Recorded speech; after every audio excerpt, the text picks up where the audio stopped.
प्रातः क्लास है सोमवार का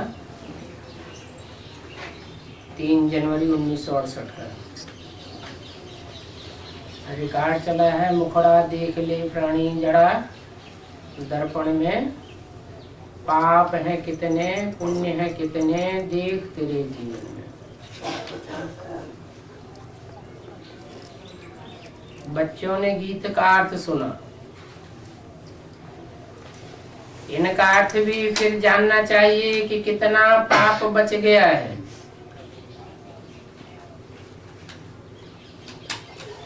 पाप थोड़ा बचा होगा तो निशानी क्या होगी, और पाप का बोझा ज्यादा है तो निशानी क्या होगी।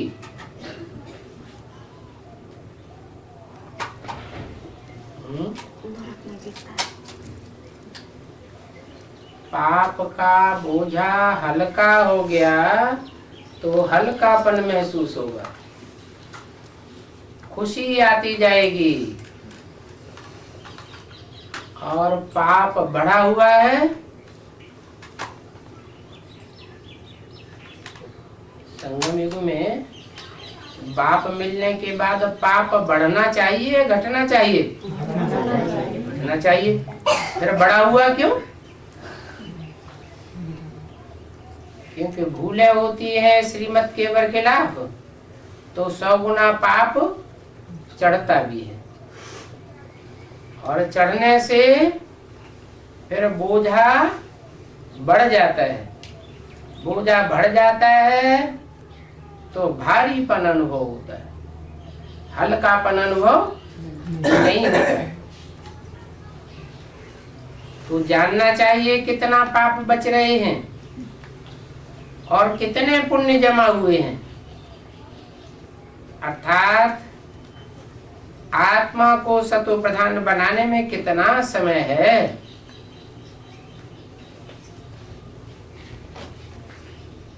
लंबा समय चाहिए,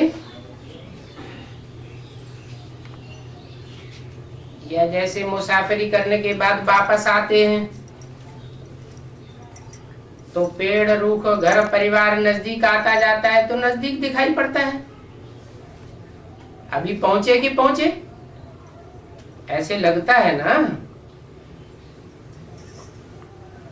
तो देखना है कि आत्मा को सतो प्रधान बनने में कितना समय है, अभी हम कितना तक पावन बने हैं, ये समझ तो सकते हैं ना।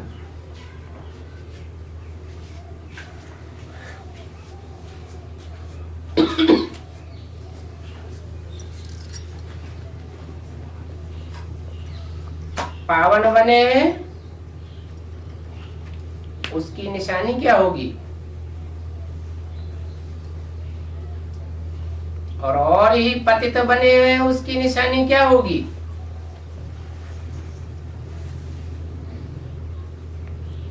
पावन बने हैं तो आत्माएं हमारी तरफ खींचेंगी। प्योरिटी खींचती है, यूनिटी बनाती है। और आत्मा पतित बनी है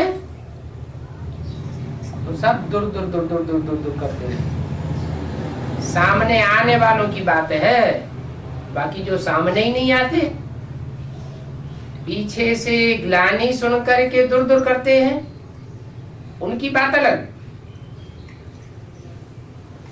तो ये समझ सकते हैं कि हम अभी कितना पावन बने। पूरा पावन बन जाएंगे, पूरी ही पारस बुद्धि बन जाएगी तो जो भी आत्मा नजदीक आएगी, सन्मुख आएगी, क्या महसूस करेगी कि हमने तो कुछ और समझा था, देखती तो कुछ और है। फट से आकर्षित होगी। जैसे पारस पत्थर का मिसाल है, लोहे को छुआ तो लोहा भी सोना बन जाता था। चार्ट में कोई लिखते हैं कि हम 2-3 घंटे याद करते हैं,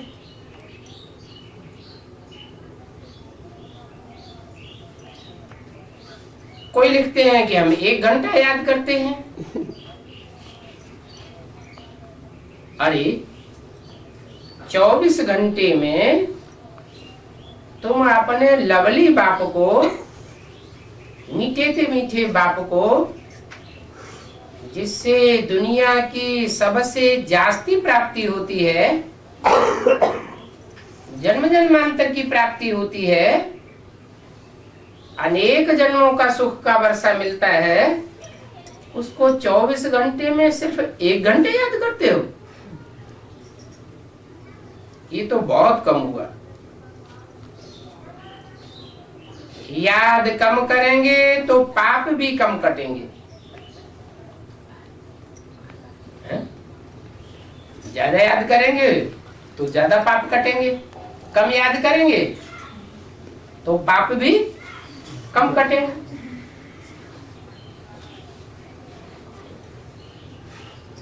अभी तो पाप बहुत है ना।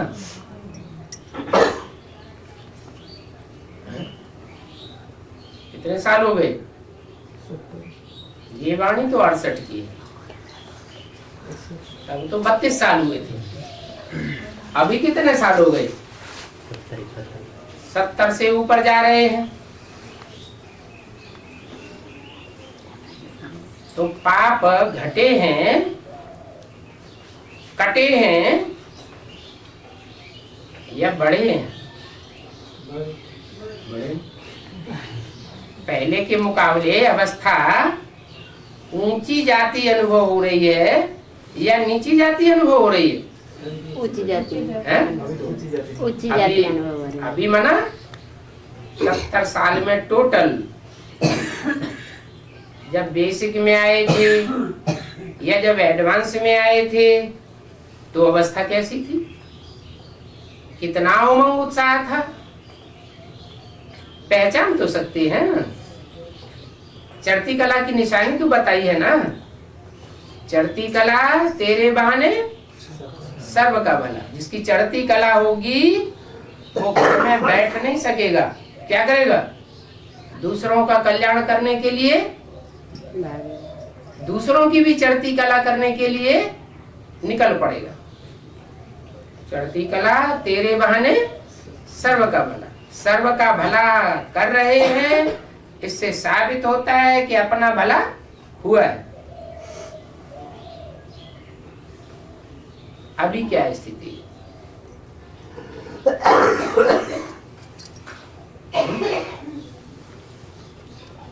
कहते हैं कोई सुनता ही नहीं। अभी तक गिनती चला है।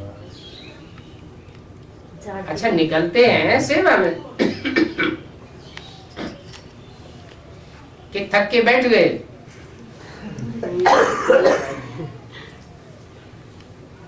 आत्मा को ही प्राणी कहा जाता है। क्या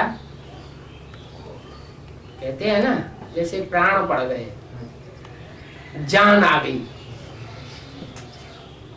उमंग उत्साह आता है। कोई हताश हो गया हो और उसको अचानक उमंग उत्साह आता है तो क्या कहते हैं? जान पड़ गई, प्राण आ गए। प्राणी को ही प्राण कहा जाता है। अंग्रेजी में आत्मा को स्पिरिट कहा जाता है। क्या कहते हैं? स्पिरिट। स्पिरिट से बनता है स्पिरिचुअल।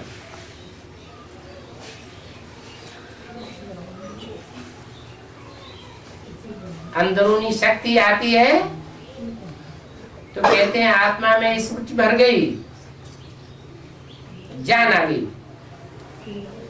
अभी बाप कहते हैं, हे आत्मा, अपने से पूछो कि इस समय इस हिसाब से कितने पाप कटेंगे। पाठ से पता पड़ता है कि ये आत्मा अभी क्या पार्ट बजाती है। स्वार्थ का पार्ट बजाती है, परमार्थ का पार्ट बजाती है, विश्व कल्याण का पार्ट बजाती है, या अपने में ही लगी हुई है?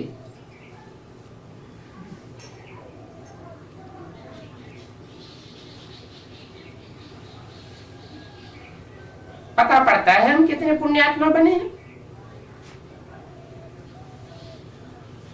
जिसके पास धन होगा वो दूसरों को धन देगा, होगा ही नहीं तो देगा कहां से?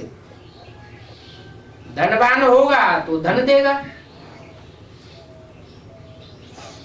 शक्तिवान होगा तो शक्ति देगा। पुण्य आत्मा बना है तो पुण्य किए बगैर रह न सके। कि तो बाप ने समझाया है, कर्मातीत अवस्था तो अंत में ही होगी। अंत में मन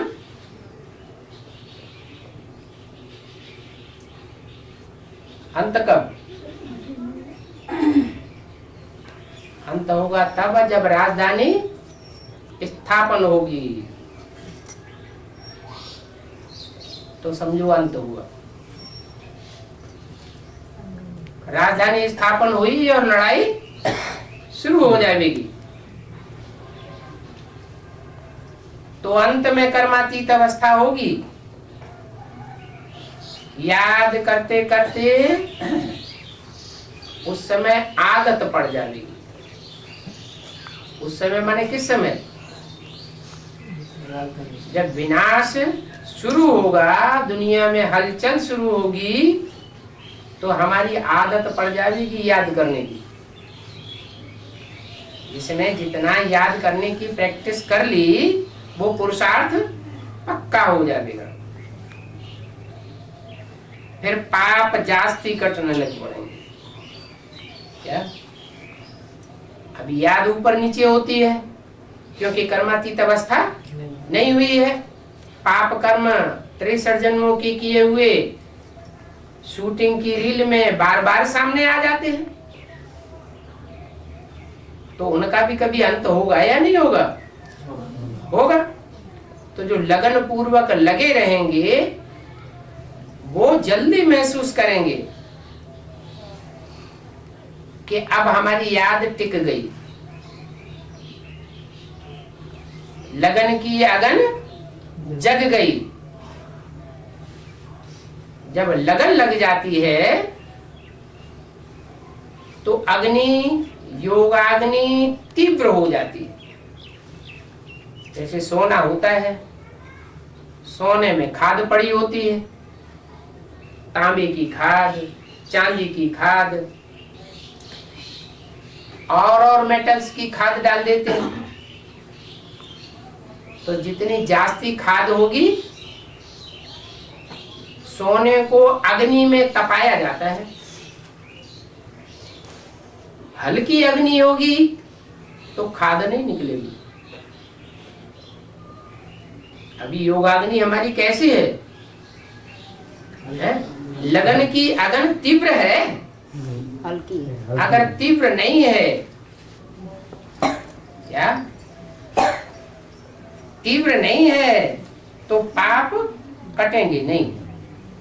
जब प्रैक्टिस पक्की पड़ जाएगी, लगन की अगन तीव्र हो जाएगी, तो जल्दी जल्दी पाप कटने लग पड़ेंगे।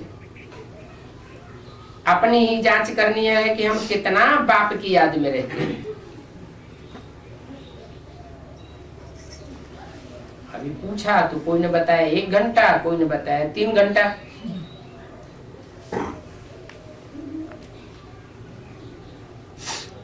इसमें गप्पे मारने की बात नहीं है। कोई गप्पा लगा देते हैं, बाबा हम तो हर समय आपकी ही याद में रहते हैं। ये तो अपनी जांच अपने आप करनी होती है। बाबा को अपना चार्ट लिख देंगे तो बाबा झट बतावेंगे कि ये तुम्हारा चार्ट ठीक है या नहीं ठीक है। आसामी चलन की सर्विस देख बाबा झट बतावेंगे। बार बार याद कईयों की रहती होगी।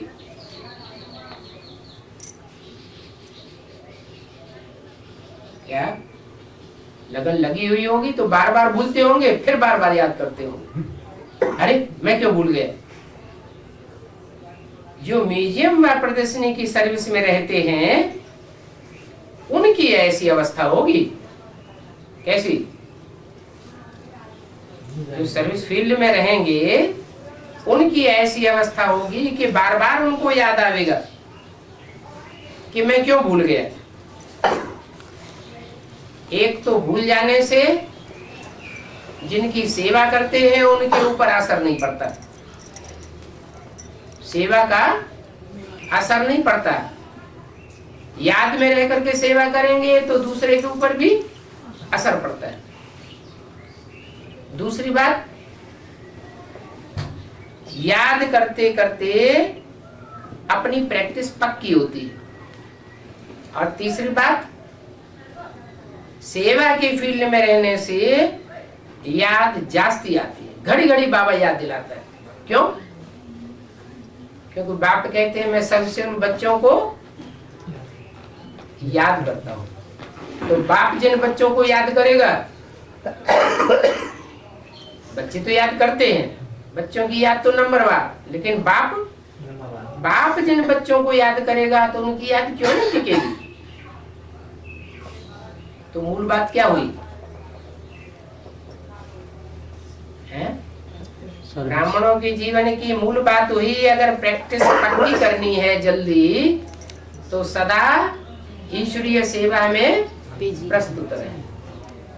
जितना जितना ईश्वरीय सेवा में अपने को अर्पण करते जाएंगे, तन से, मन से, धन से, समय संपर्क से, उतना उतना अवस्था याद की चढ़ती जाएगी।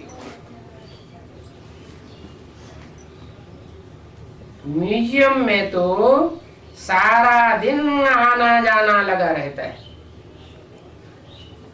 क्या? अब वो चाहे जड़ म्यूजियम हो और चाहे चैतन्य म्यूजियम हो।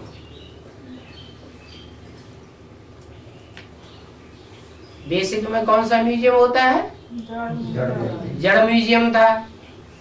चैतन्य बाप कौन है? चैतन्य लक्ष्मी नारायण बनने वाले कौन है? चैतन्य राम सीता कौन है?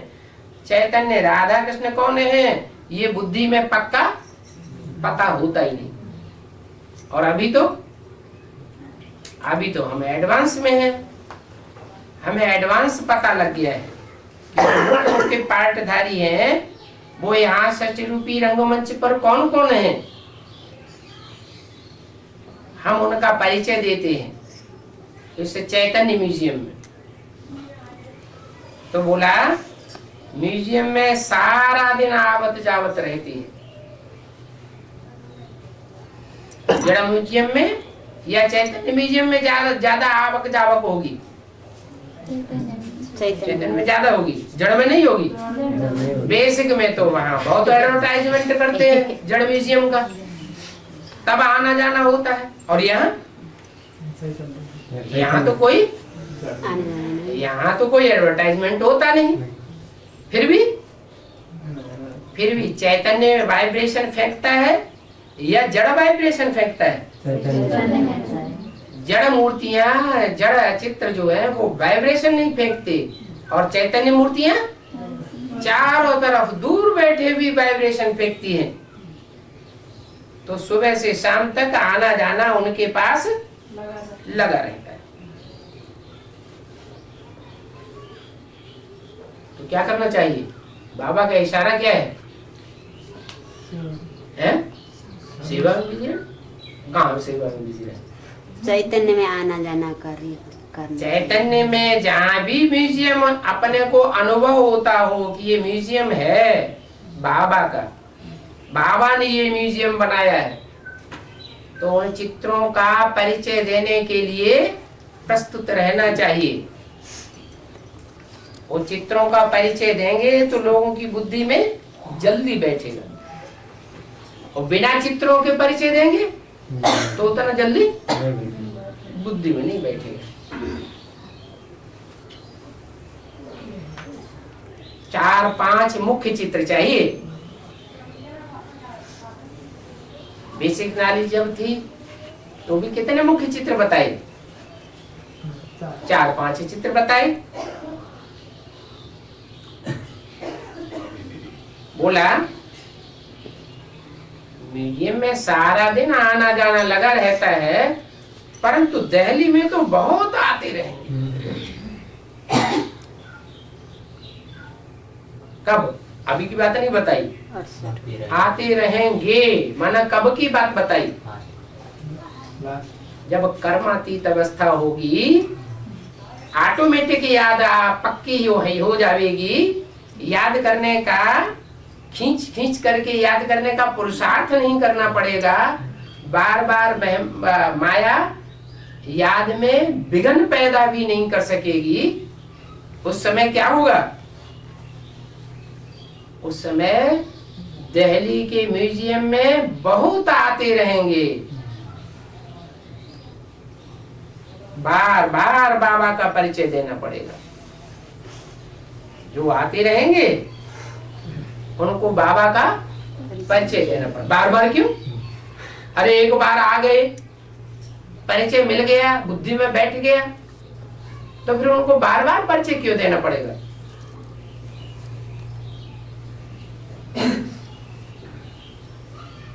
नहीं आया समझ? जब प्रत्यक्षता होगी चैतन्य चित्रों की, उस समय महाभारत युद्ध का नजारा होगा कि शांति का नजारा होगा? महाभारत युद्ध का नजारा होगा।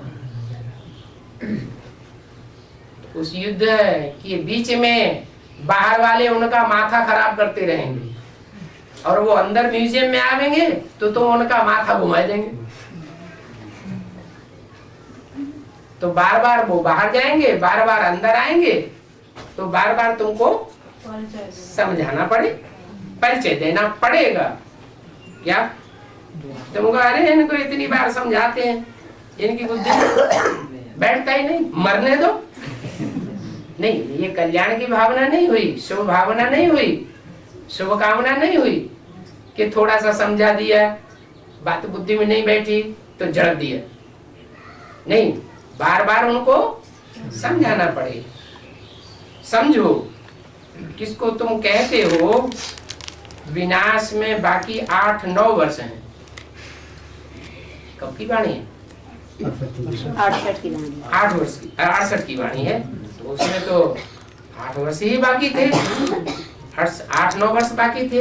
माना 77 की बात थी। तो क्या 77 में विनाश हो गया? फिर इसलिए बोला समझो, माना सब नहीं समझेंगे।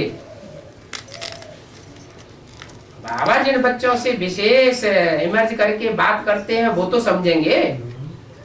समझो, किसको तुम कहते हो विनाश में 8-9 वर्ष बाकी हैं? कहते हैं ये कैसे हो सकता है? कौन कहता था उस समय? ये किसकी बुद्धि में होगा कि 8-9 वर्ष में दुनिया का विनाश हो जाएगा? ब्रह्मा कुमारी सब कहते थे, पक्का निश्चय पूर्वक बाबा कहते थे। तुम कहते हो। बाबा ने अपनी बात नहीं बताई, इनकी बात भी नहीं बताई। कहने वाला कौन है? शिव। शिव ब्रह्मा के मुख से कहते हैं, समझो तुम कहते हो विनाश में 8-9 वर्ष बाकी है। तो तुम कह के बाबा ने किस बच्चे की तरफ इंट्रोड्यूस किया होगा? किन बच्चों की तरफ बोला होगा? एडवांस पार्टी के बाद 77 में ब्रह्मा को इन कहते हैं कि तुम कहते हैं? इन कहते हैं। शिव बाबा, शिव की सोल ब्रह्मा को यह या इन कहते हैं। इनको इधर बाजू में कह के इशारा करते हैं या सामने तुमको कहते हैं? बाजू में, बाजू की तरफ इशारा करते हैं। तो यहाँ तो सामने बोला है। समझो, किसको तुम कहते हो विनाश में 8-9 वर्ष बाकी है? तो कौन सी आत्माएं रही होंगी जिनके लिए बाबा ने ये स्पेशल बोला? यज्ञ की आदि में आदि का ज्ञान कौन इमर्ज करके बोला। इमर्ज करके जिनसे बोला 68 में तो हो सकता है वो आत्मा यज्ञ में न हो, तो इमर्ज करके बोला तो 8-9 वर्ष के लिए तुम किसको कहते हो? तो राम वाली आत्मा 8-9 वर्ष के लिए किस आधार पर कहेंगे कि 8-9 वर्ष में दुनिया का विनाश हो जाएगा?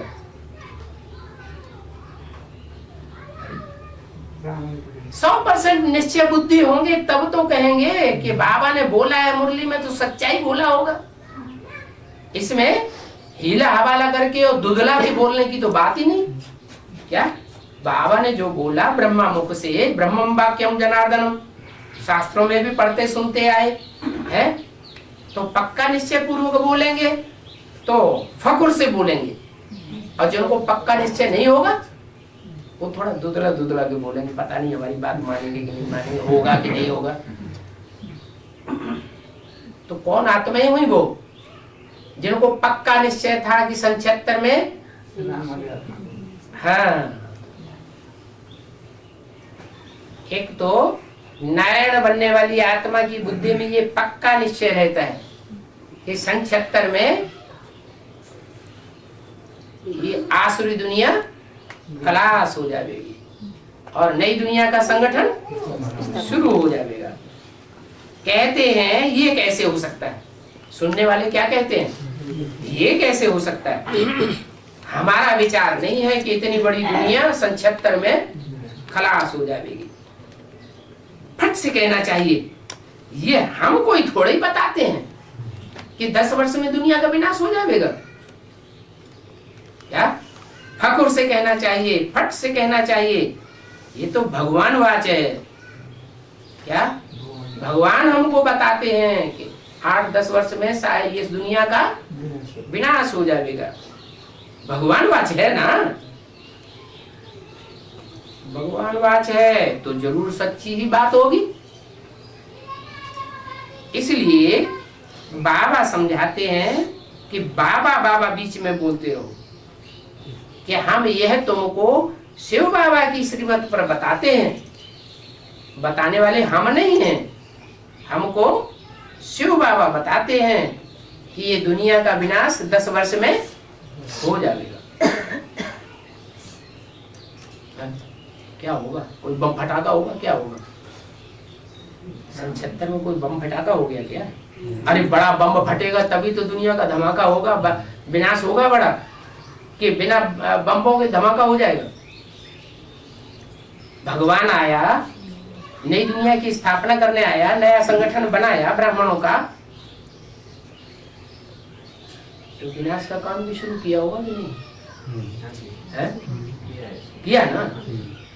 सन 45 में उसका नजारा भी देख लिया ना, हिरोशिमा नागासाकी पर। और अभी तो बहुत विशाल तादाद में बड़े बड़े देशों में बने पड़े हैं, परंतु वो तो हुई स्थूल बम्बों की बात। क्या बड़े से बड़ा बम कौन सा है? परमात्मा प्रत्यक्षता बम। वो कौन से सन की बात है? 76 की बात है। पहले बेसिक नॉलेज वालों को किसी को पता नहीं था कि साकार में कोई और भगवान का प्रैक्टिकल डायरेक्ट स्वरूप होगा। किसको समझते थे? तो ब्रह्मा बाबा को ही समझते थे। तो ये बड़े से बड़ा परमात्मा प्रत्यक्षता बम 76 में फट पड़ा। भले सन 73-74 में अव्यक्त वाणी में इशारा भी दिया। क्या इशारा दिया था? सन 76 को बाप का प्रत्यक्षता वर्ष मनाओ। लेकिन वो सामान्य रूप से सुनने वालों ने सुन लिया और समझने वालों ने समझ लिया कि हम बहुत सर्विस करेंगे। हम बड़े बड़े मेले के प्रोग्राम बना रहे हैं ना, 73 से बड़े बड़े मेले मलाकर शुरू हो गए। तो ये इतने बड़े बड़े मेले हो रहे हैं, अब जल्दी ही बाप की प्रत्यक्षता। बहुत सामान्य बात समझ ली। ये नहीं समझा कि कोई प्रैक्टिकल साकार स्वरूप होगा और उसके द्वारा साकार में शिव बाबा और ब्रह्मा बाबा प्रत्यक्ष होकर के पाठ बजाएंगे। और वो बात सन 76 में एडवांस पार्टी के द्वारा ब्राह्मणों की दुनिया में बम फट गया। बड़े से बड़ा बम कौन सा है? परमात्मा प्रत्यक्षता बम।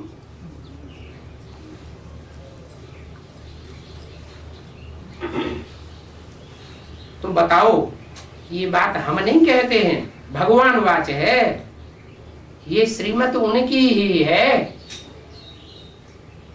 वो गॉड फादर है ही ट्रुथ। सारी दुनिया झूठों की है, झूठ खंड है, ये कोई सच खंड सतयुग नहीं है, सारे ही झूठे हैं। और एक शिव बाबा वो हमको बता रहा है कि 10 वर्ष में पुरानी दुनिया का विनाश हो जाएगा। तो पहले तो बाप का परिचय जरूर देना पड़े कि वो एक ही सत्य है और बाकी सब झूठे हैं।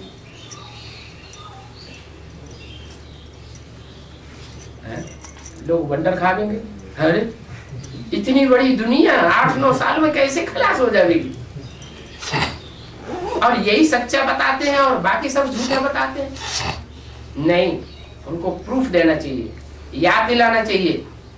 ये एटम बम हमारे घर की सजावट के लिए थोड़े ही बने हैं। जो चीज बनी है वो उपयोग में आएगी या नहीं आएगी? आएगी।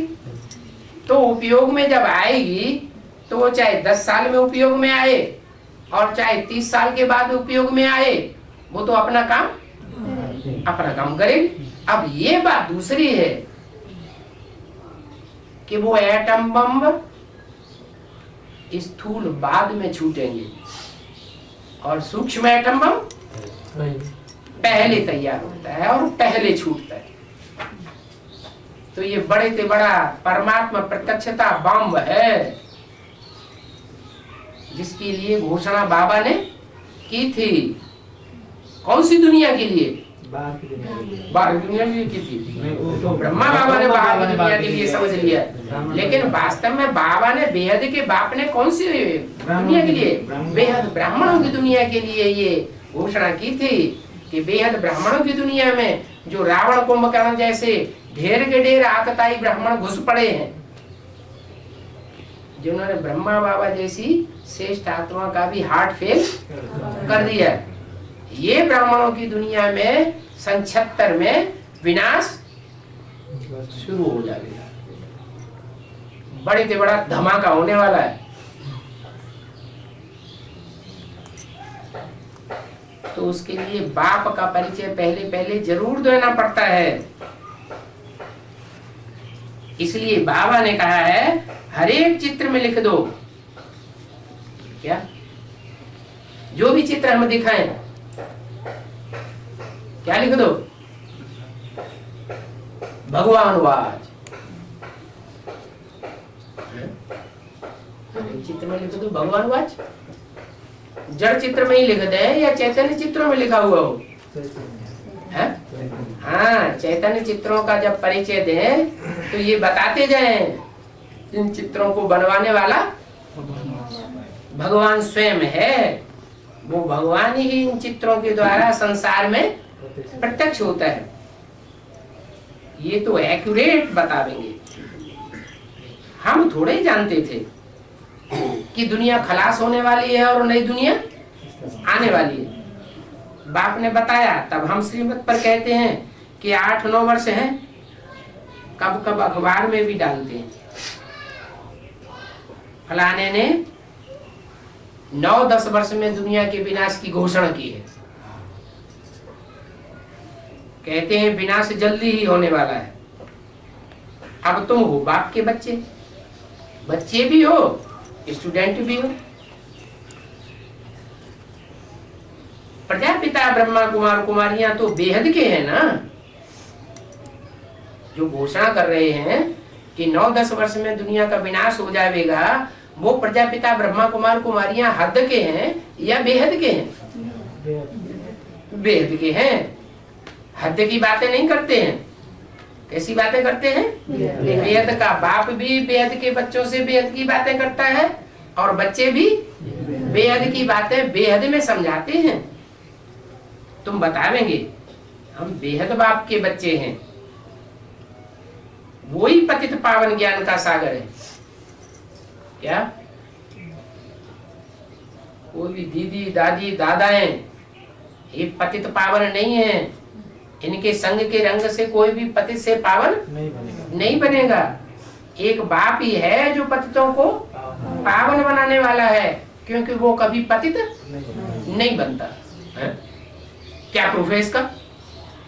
कोई डौगार पड़े, क्या प्रूफ है इसका कि एक है जो पतित से पावन नहीं बनता? तो क्या बताएंगे? बताओ। उस एक का ही यादगार है। जो शिव के मंदिर बने हुए हैं, उन मंदिरों में शिवलिंग जो रखा हुआ है वो एक ही की यादगार है कि उसने पहले पहले साकार जिसमें प्रवेश किया उसके द्वारा काम इंद्रिय पर जीत पाई। अमरनाथ में यात्रा करने जाते हैं ना, कहते हैं बर्फ का लिंग देखा।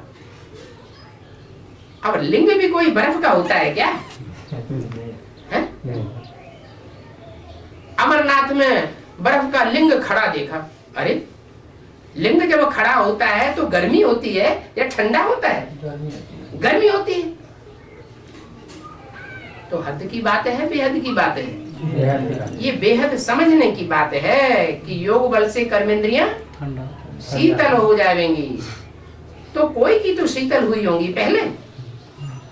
जो अपनी कर्मेंद्रियों को पहले पहले जीतता है उसका नाम शिव शंकर भोलेनाथ कहा जाता है।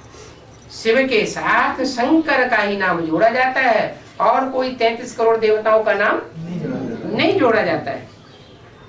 तो वही एवर प्योर परमपिता परमात्मा शिव है जो शंकर में प्रवेश करके सारी दुनिया की विषय वासनाओं को संग के रंग से पी जाता है। वही एक पतित पावन है।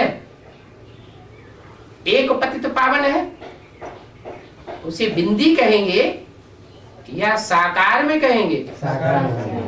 बिंदी बिंदी बिंदी बिंदी, कौन सी बिंदी पतित पावन है? कैसे पहचानेंगे? पहचानेंगे नहीं, पहचान में आवेगी। बिंदी बिंदी तो सब एक जैसी मालूम पड़ेंगे। बिंदी जब मूर्ति में मूर्त में पार्ट बजावे तब पता चले कि ये चैतन्य मूर्ति है।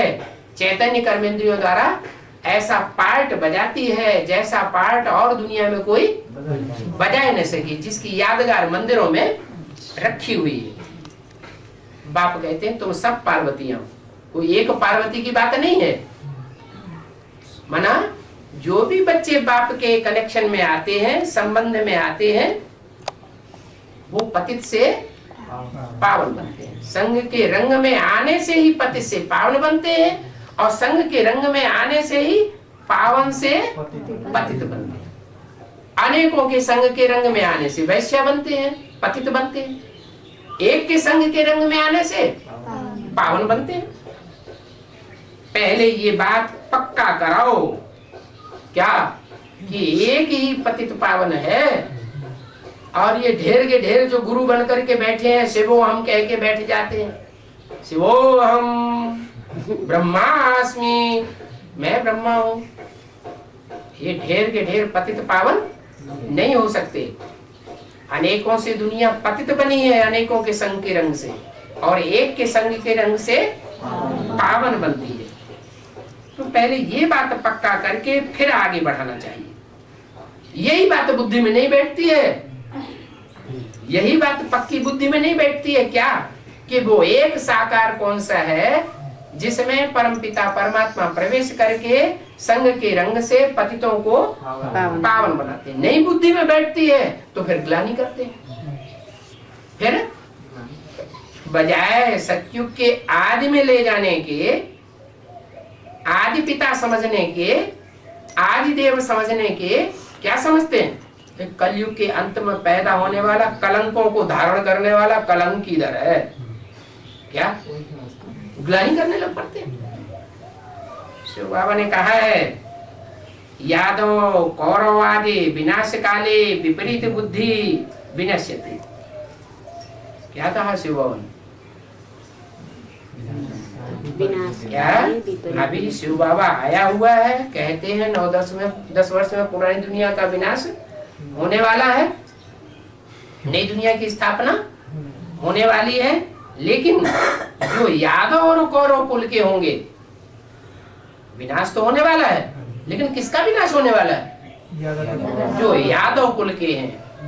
बाहर की दुनिया में, अंदर की दुनिया में, ब्राह्मणों की अंदर की दुनिया में जो यादव कुल के हैं, माने क्रिश्चियन है, इस्लामी है, बौद्धि है, ये सब यादव हैं, यदुवंशी हैं, बड़े हट्टे कट्टे मोटे ताजे हैं कि नहीं? और बड़ी बड़ी विशाल संपत्ति वाले हैं। भारतवासियों के पास इस समय ज्यादा धन दौलत है या विदेशियों के पास ज्यादा धन दौलत? बड़े बड़े महलमाड़ियां अटारियां किसके पास हैं? इस्लामियों के पास, बौद्धियों के पास, क्रिश्चियंस के पास। भले वो मेहनत करते हो या ना करते हो, फिर भी उनके पास है। तो ये यादव और भारतवासी कौरव, कौरव माना कौ माना कौआ, कौए की तरह काव काव काव बहुत करते हैं कि हम 5 वर्ष की प्लानिंग में, 5 वर्ष की प्लानिंग बनाते हैं ना, हर 5,000 वर्ष के बाद बनाते हैं ना, तो कहते हैं काव काव बहुत करते रहते हैं कि हम 5 वर्ष के अंदर जो 5 ईयर प्लान है उसमें हम राम राज्य लाके दिखा देंगे। कितने 5 ईयर प्लान हो गए? राम राज्य आया कि और ही ज्यादा रावण राज्य आ गया? और ही रावण राज्य आ गया। तो बाप कहते हैं ये जो यादव हैं और ये जो कौआ की तरह काव काव करने वाले कौरव हैं, रब माना शोरगुल, काव काव बहुत करते हैं, लेकिन 5 स्टार होटल बनाते जाते हैं पैसे के बल पर और उसमें गंद करते रहते हैं। जो जाने वाले होंगे वो इस बात को समझते होंगे, कैसे कैसे काल गर्ल बुलाई जाती है और कैसे कैसे उसमें गंद होता है। ये यादव और कौरव विनाश काले विपरीत बुद्धि है।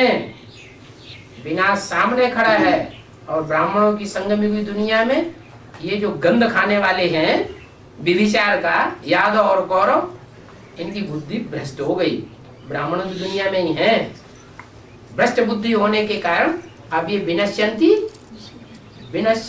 विनाश को पाने वाले हैं, नष्ट होने वाले हैं, माना इनका पद विनाश को पावेगा, ये नीच पद पावेंगे जन्म जन्मांतर।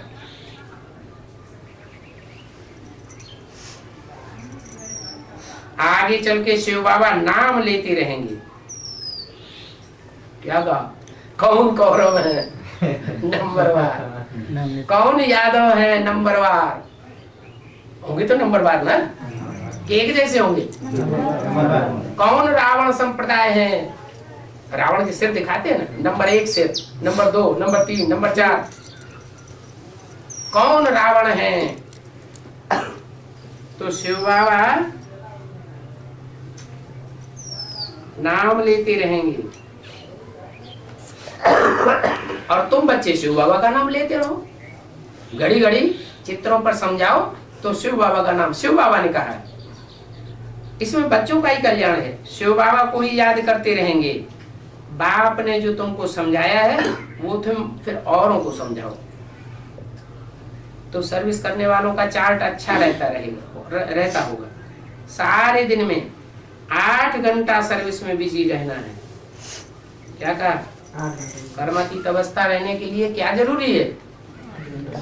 8 घंटे पेट की पूजा करने के लिए धंधा करो और 8 घंटे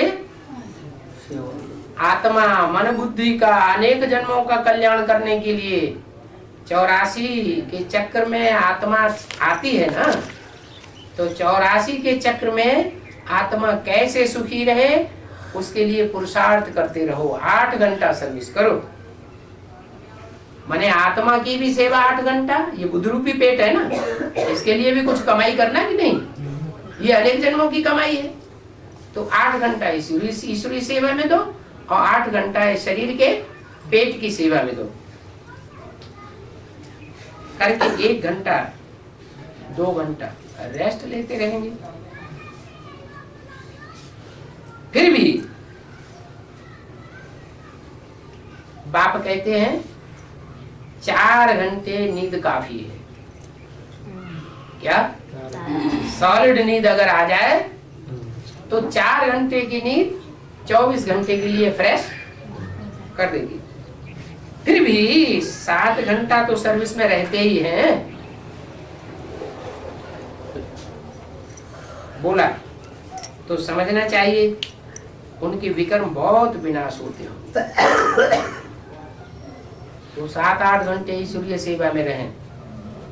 बहुतों को घड़ी घड़ी बाप का परिचय देते होंगे, तो जरूर ऐसे सबसेउल बच्चे ही, कैसे सबसेउल बच्चे जो 8 घंटा स्थूल पेट के लिए और 8 घंटा जो बुद्ध रूपी पेट है, आत्मा रूपी पेट। आत्मा किसे कहा जाता है? मन बुद्धि को ही तो आत्मा कहा जाता है। तो मन बुद्धि रूपी पेट के लिए 8 घंटा ईश्वरीय सेवा में लगाते हैं। वो बच्चे बाप को बहुत प्रिय लगेंगे।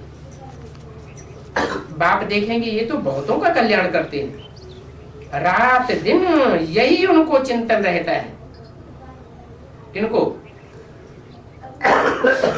बच्चों को, 8 घंटा सर्विस करने वाले बच्चों को रात दिन यही चिंतन रहता है कि हम बहुतों का कैसे कल्याण करें। बहुतों का कल्याण करते हैं, वो अपना ही कल्याण करते हैं।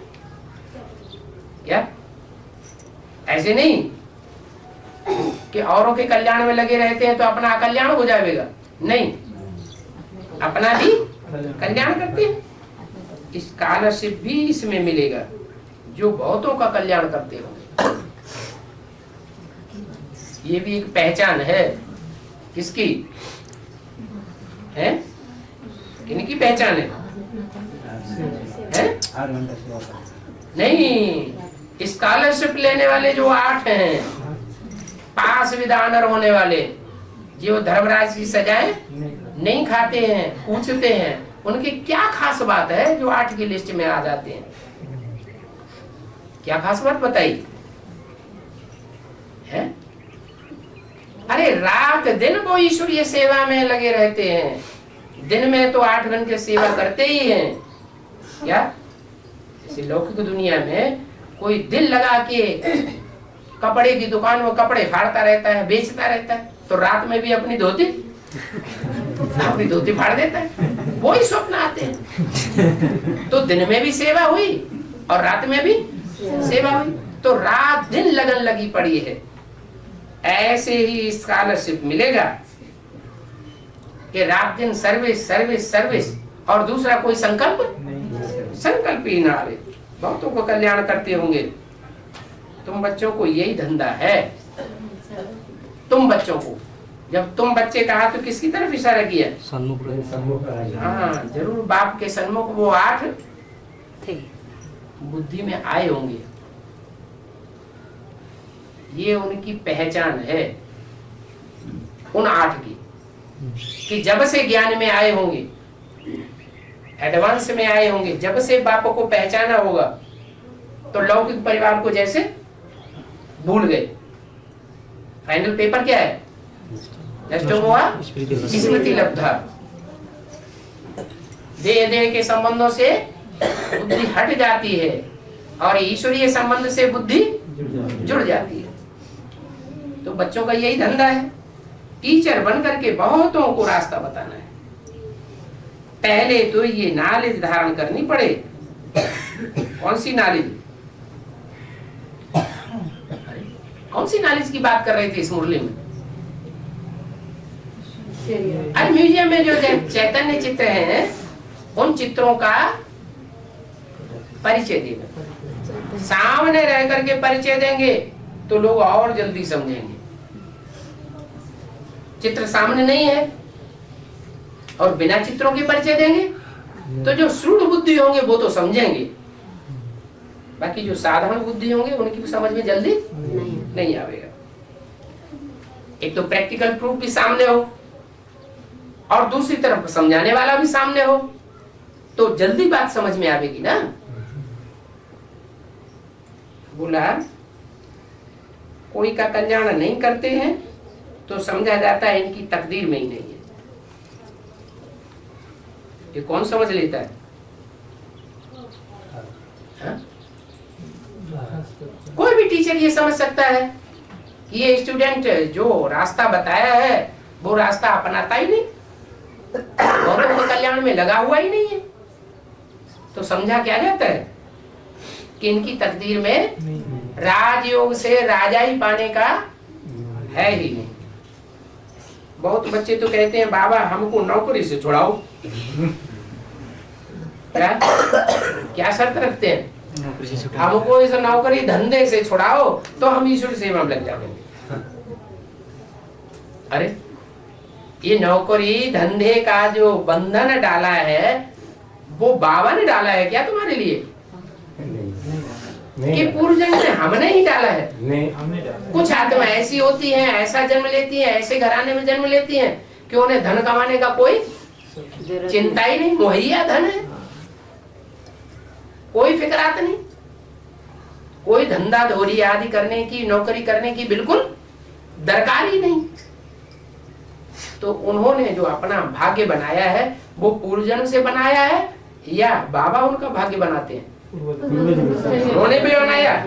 और जो अभी धंधे धोरी में लगे हुए हैं उन्होंने भी अपना बंधन अपने आप ही बनाया।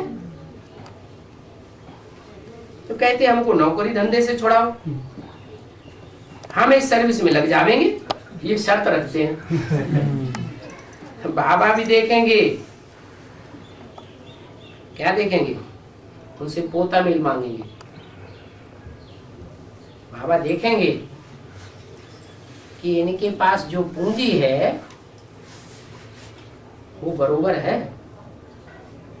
नौकरी से या धंधे से जो कुछ भी इन्होंने इकट्ठा किया है वो इतना इनके पास है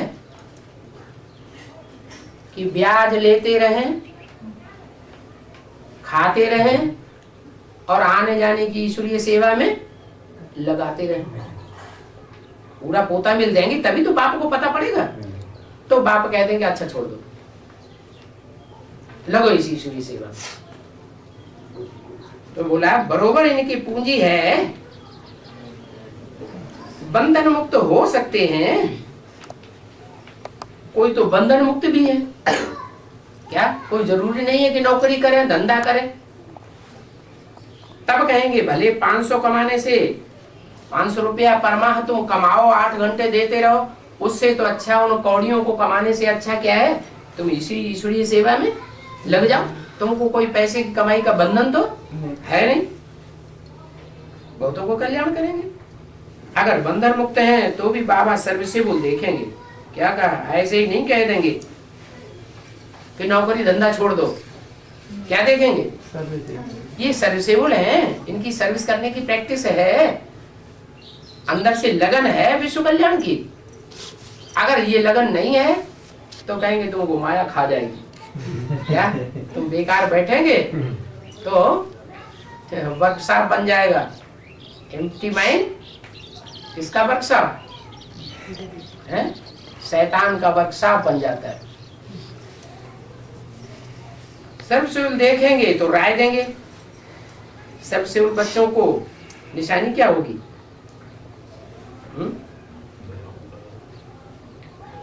जो सर्वसेवल बच्चे होंगे उनकी क्या निशानी होगी?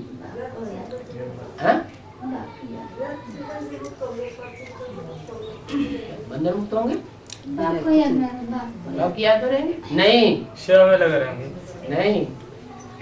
सेवा तो हम बहुत से लगे रहते हैं और सर्विस भी करते रहते हैं। जो मन में आया सो ही बोलते रहते। देखते नहीं कि हम श्रीमत के अनुकूल बोल रहे हैं या श्रीमत के बरखिलाफ बोल रहे हैं। वो समझते हैं हम सेवा में लगे। रिजल्ट कुछ आए या ना आए, उनकी निशानी बताइए। जो सर्वसेवल बच्चे होंगे उनको जहां तहां बुलाते रहेंगे, यहाँ आकर के सेवा करो, यहाँ आकर के सेवा करो। क्या निशानी बताई? सर्वसेवल बच्चों को जहां तहां बुलावा आता रहेगा। तो समझना चाहिए जिसको जास्ती बुलावा आता है सेवा पर फील्ड पर जाने के लिए वो हमसे जास्ती कैसा है, हमसे जास्ती सर्विसेबल है, हमसे जास्ती अच्छा महारथी है। स्कूल में स्टूडेंट जानते तो है ना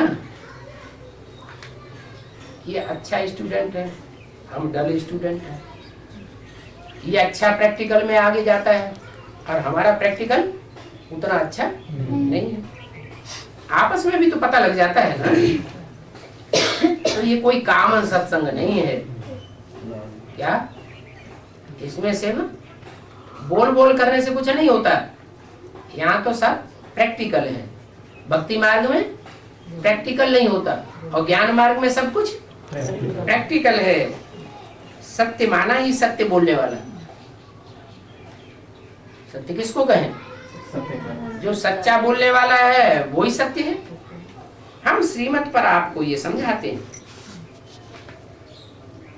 हम ये नहीं कहते कि ये बात हम बता रहे हैं तुमको, ये हमारा ज्ञान है हम तुमको सुना रहे हैं, नहीं, हमको ईश्वर सुनाने वाला है। ईश्वर की मत तुमको अभी मिलती है। बाप कहते हैं बच्चे तुमको अभी वापस जाना है। कहाँ वापस जाना है? वापस जाना है। कहाँ वापस जाना है? नहीं, यज्ञ के आदि में जिस दुनिया में थे उसी दुनिया में वापस जाना है। कौन सी दुनिया में थे यज्ञ के आदि में? हैं? हाँ नहीं, यज्ञ के आदि में ब्राह्मणों की जो एडवांस पार्टी अभी है, वो एडवांस पार्टी के बच्चे कहाँ थे? संगम युग के आदि में कहाँ थे? राम बाप के साथ ही गए। राम बाप के साथ ही रहेंगे, वहीं थे, उसी दुनिया में थे, सूर्यवंशी थे। कोई ज्यादा नजदीक थे, कोई थोड़े कम नजदीक थे। सबको वापस जाना है, उसी दुनिया में वापस जाना है। बाप का घर कौन सा है? शांति धाम। शांति देवा कौन है? एक है शांति देवा, एक है सुख देवा। विष्णु को क्या कहेंगे? सुख देवा। और शंकर जी को क्या कहेंगे? शांति देवा। शांति देवा। दुनिया में कुछ भी होता रहे अपने मस्ती। पार्वती याद दिलाती, अरे इतना दुखी है, इतना परेशान है, कुछ तो रहम करो। तो पार्वती वैष्णो देवी वो सुखधाम में खींचना चाहती, और वो खींच खींच के कहाँ ले जाते? शांति धाम में ले जाते। तो एक है शांति देवा, एक है सुखदेव। शास्त्रों में नाम भी तो है सुखदेव, है? सुखदेव जी। हाँ। सुखदेव जी महाराज। 3 जनवरी 1968 की वाणी का दूसरा पेज।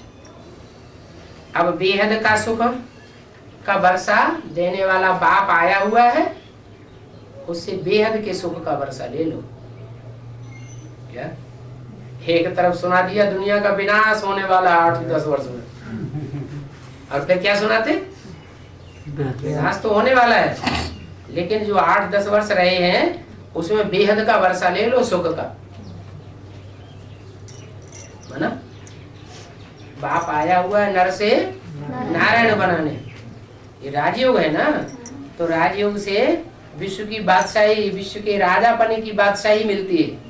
जो विश्व का राजा बनेगा वो सबसे जास्ती सुखी रहेगा, या दूसरे जो प्रजा वर्ग में आने वाली आत्माएं होंगी वो ज्यादा सुखी रहेंगी। कहते हैं आधा में जाम आधा में नहीं। आधे में राजा रानी और उनका परिवार पलता है। क्या? राज परिवार आधे खर्चे में पलता है, और आधे खर्चे में सारी रैयत पलती है। तो कितना सुख होता होगा। एक जन्म की बात है या अनेक जन्मों की बात है? अनेक जन्मों की बात है। बाप आकर के बेहद का वर्षा देते हैं। बेहद का बाप है ना, कल्प कल्प में तुमको मिलता ही आया है। क्या एक बार की बात नहीं? ये वर्षा यहाँ अगर ले लिया तो कल्प कल्प के लिए भी मिलता आया और कल्प कल्प मिलता रहेगा, क्योंकि स्वर्ग की स्थापना तो कल्प कल्प होती है ना, कि एक ही बार होती है। हर कल्प के आदि में स्वर्ग की स्थापना होती है। तो जिनको वो स्वर्ग का वर्षा मिलना होता है वो अब पक्का हो रहा है। ओम शांति।